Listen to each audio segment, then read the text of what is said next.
This is how you can get an app on App Store using VoiceOver. That includes games, etc. So if you're using VoiceOver, as I said, this might be interesting for you. So, as you can already see right here on the screen, I have my App Store open. So I can also go in the search field to search for something. Games, apps, stories, and more. Search field. Double tap to edit. So right here's the search field, but to make this video faster, I'm just going to choose a random app to install.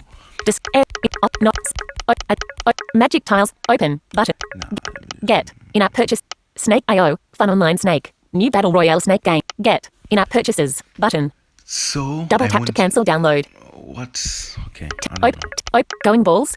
Get, in-app purchase. Going balls. How far? Get, in-app purchases, button.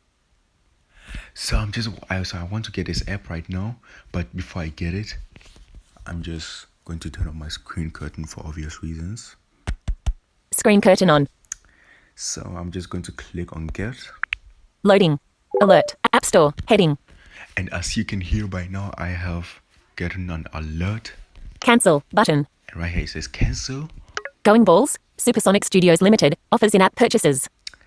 And it just tells me a little bit about the game. Touch ID to install.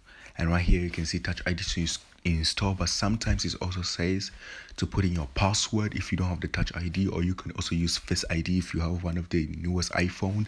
But my phone is old, so don't judge me, guys. So right now I'm just going to put in my Touch ID. Done.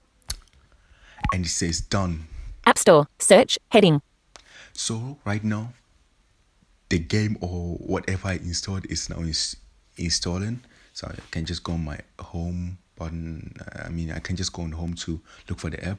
So I'm just going to delete it, obviously, because I don't really need it. So tell me under the comment section if this helped you out or not. Peace.